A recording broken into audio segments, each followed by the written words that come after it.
In today's video, I'm showing you one of my latest online training games where I absolutely crush the King's Gambit opening as black with the move 2, e takes f4. Now, let's go back to the very beginning. And also, in this video, I will be giving you a complete opening repertoire as black so you can crush the King's Gambit in your own games as well. Now, in the game, my Indian opponent, he opens 1 e4, I go e5, and here white goes for the notorious King's Gambit with the move 2 f4. And this move right here has been giving me a ton of problems as black. The main variation I've been using as black here goes e takes knight f3 and then d6, intending a very fast g5, and I get good positions here. I even did a half-an-hour video on this line for black on my YouTube channel, but I keep losing to crazy sacrifices. I'm just tired of losing to this opening. So I've been looking for a simpler alternative that just gives me a good game as black and avoids a lot of white's sacrificial ideas. And the line I'm using right now, and I quite like this one, it's taking me some time to get used to it, but it is the Schallopp's defense with the move knight to f6. Now, this move, well, it doesn't really deserve 2 exclamation points, but roll with me here.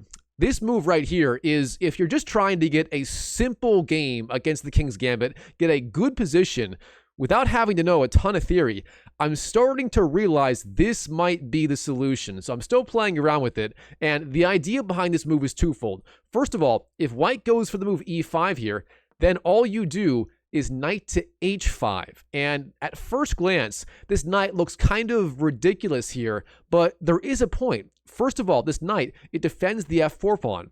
But secondly, if white ever goes, say, h4 in the future, then g3 is going to be a massive weakness, and on h5, it also stops a lot of white's ideas. Like, for example, if he goes g4, then you can go f takes g3 en passant, and this knight here really shuts down a lot of white's ideas.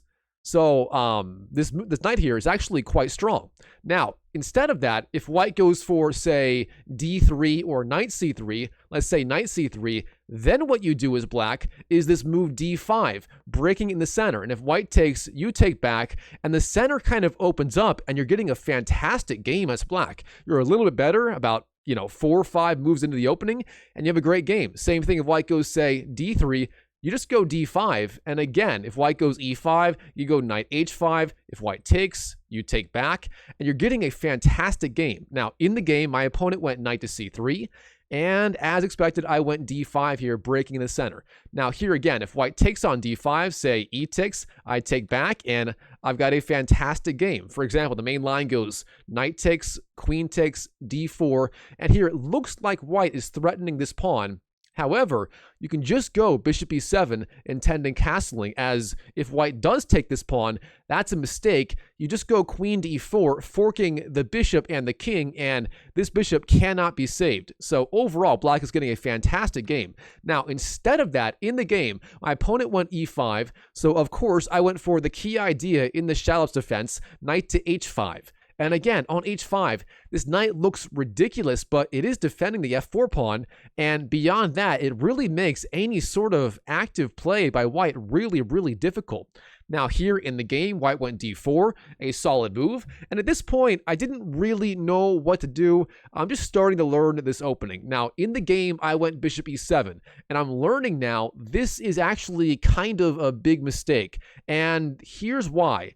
In this opening, black very often wants to go g5. If black goes g5, white's going to have a sacrificial idea of knight takes g5. The point being, if you take back, then this knight on h5 is also hanging. However, if you have the bishop on, say, f8, and then you go g5, for example, if black goes knight c6, that is the best move, then bishop e2, a good move for white, then g5. If white ever takes here, then you take back with the queen, and the queen, although it doesn't technically defend the knight sufficiently, you do have pressure on, say, g2 with the queen, and things are very, very messy for both sides, but overall it is good for black. So that is why, typically in this line, you don't want the bishop on e7 here, as I did in the game, but c'est la vie. All right, knight h5, d4, bishop e7. A little bit of a mistake by me, but overall, I'm still doing okay. Now here, white's best move is bishop e2, followed by castles.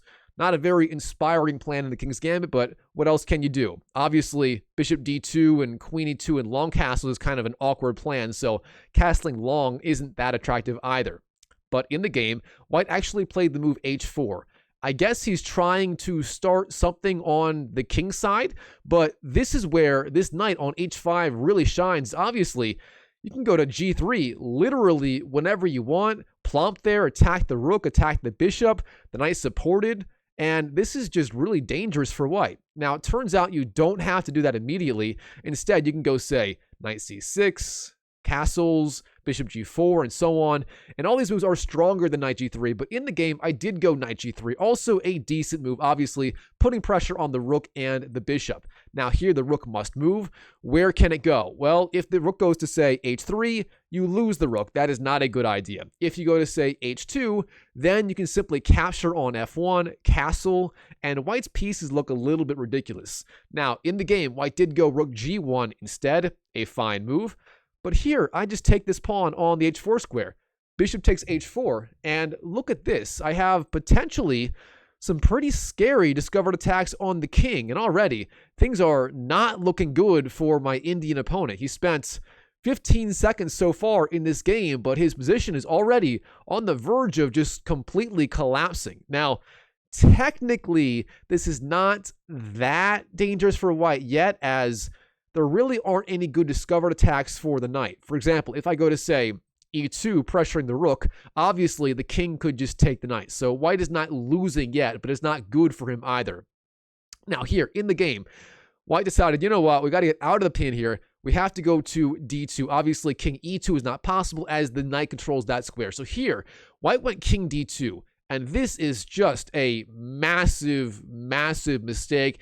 We're going to cover that in just a second. Now, instead of that, white should have gone bishop takes f4, calling my bluff, winning back the pawn, and trying to argue there aren't any really scary discovered attacks. And the truth is there really aren't. Here, the main line may go, for example, perhaps knight takes f1. Then here, the bishop is pressuring the king. White can take the bishop. Black can take back with the queen. Queen takes. White can go, say, g3, blocking the attack. Black can go, say, queen h3, being annoying. And the attack continues, but white is sort of surviving here so far, at least. Now, instead of all that, in the game here, after bishop takes, white did go king d2. And this is where my spidey senses were tingling. I knew something was up. I knew there had to be some sort of attack here. So I started. Bishop g4, pressuring the knight on the f3 square, pinning it to the queen on d1. I mean, look at these two bishops slicing down the board right now. All right, white here. He sort of ignored my idea. I wanted to go knight c6, pressuring d4, and he just went bishop d3, making it almost impossible to defend this pawn on d4. I simply go knight c6, simple chess, attacking the piece that is defended by the pin piece here. And already, white is borderline losing. Now here, white goes a3. I guess the idea was stopping knight b4 ideas, but that wasn't really my threat here. White goes a3. I jump in. Knight takes d4, winning that pawn. And of course, if the knight takes on d4, you lose the queen. And shockingly, that is what my 1840 ELO opponent went for. Knight takes d4. I mean, you know, newsflash, in the 1800s, we still don't really know what we're doing. We blunder pieces left and right. So anyways, here, bishop takes, king takes. And from here, it's just an all-out attack by me trying to checkmate my opponent as fast as I can. So let's see how fast I can deliver the finishing blow here. c5 should be a very entertaining finish here. Knight f3, c4, attacking the bishop. It moves. d4, the pawn avalanche continues nonstop. Now here, white goes knight b1, a passive move. I mean, the computer says knight b5 is probably a slightly better idea, pressuring the d4 pawn, but what are you going to do? Knight b1 played in the game. Here I play the new knight takes e2. We have king takes, and then d3 check, continuing the assault on the king. White goes king d2, and here, I know I'm massively winning. There are a ton of ways to win. The computer says d takes c3 is the fastest possible win, but at this point, I'm up so much material. I'm basically up, 6 pawns according to the engine here, according to the computer here. I just said, you know what? Let's consolidate everything. I went bishop g3. Okay, this piece is defended. I'm doing fine. White went c3, and I castle. Fair enough. White went a4, I go rook to e8, pressuring the pawn on e5. So far, very classical chess, controlling the center, everything's defended, pressuring e5, and so on. All right, white, knight a3. I centralize again, queen d5, defending c4 and centralizing. Again, classical chess here. White goes b4, trying to counterattack. I take on b3, why not?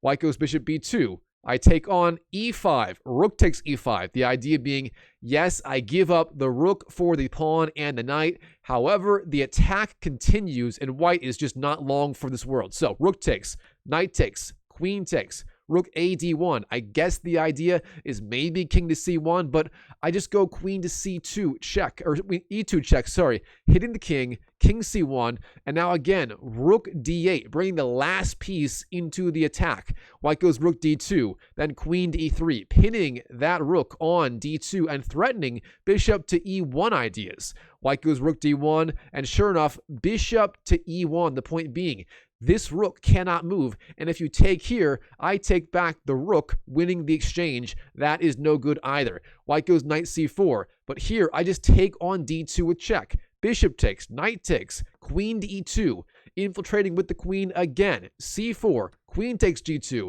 knight takes b3, d2 hits the king, king c2, f3. My plan now, why not promote this pawn as well? Why not? All right, bishop d4, queen g6 hits the king, king takes d2, queen to e4, king c3, f2, knight c5, queen f3, king c2, and finally f1 promotes to a new queen. And the rest here is just me absolutely cleaning up in this game, and white had to resign right here in this position. So a pretty well-played game by me. I made one critical mistake in the opening. Of course, we went for knight to f6, the Schallopp's defense, a very, very solid way to play as black, and I think I'm going to specialize in this going forward.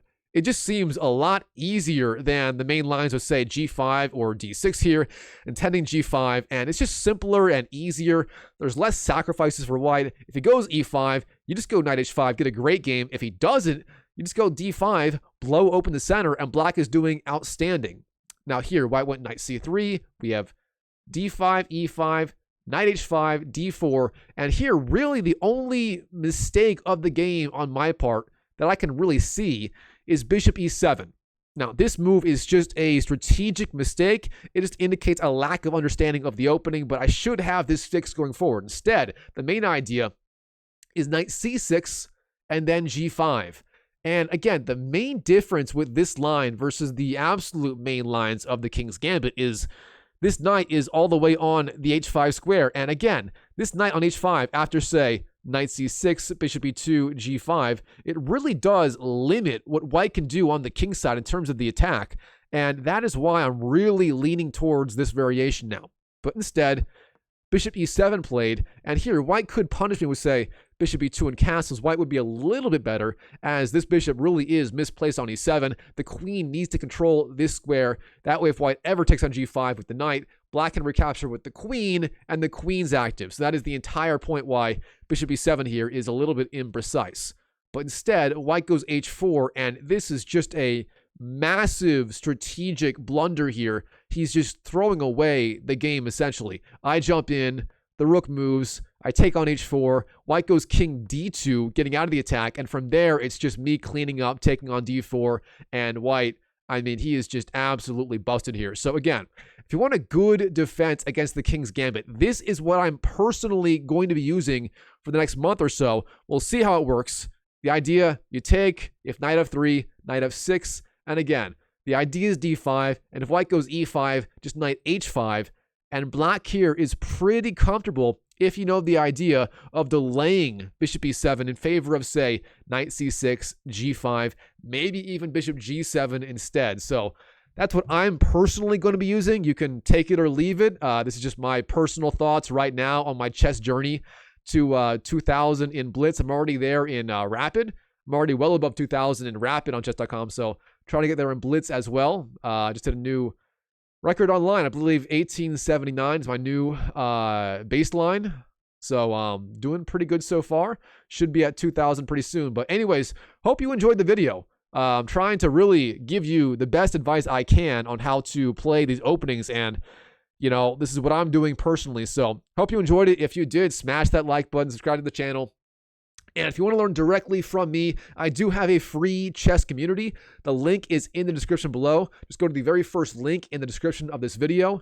It is school.com/chessmindset. If you want free group coaching, a free course I'm building for you guys, free access to me via DMs for all your chess questions, just join it. It's free. I'm building it up. It's going to be a great experience for you guys. So anyways, that is all. And as always, I wish you the best of luck in your chess improvement journey in 2025 and beyond. And I'll see you in the next video.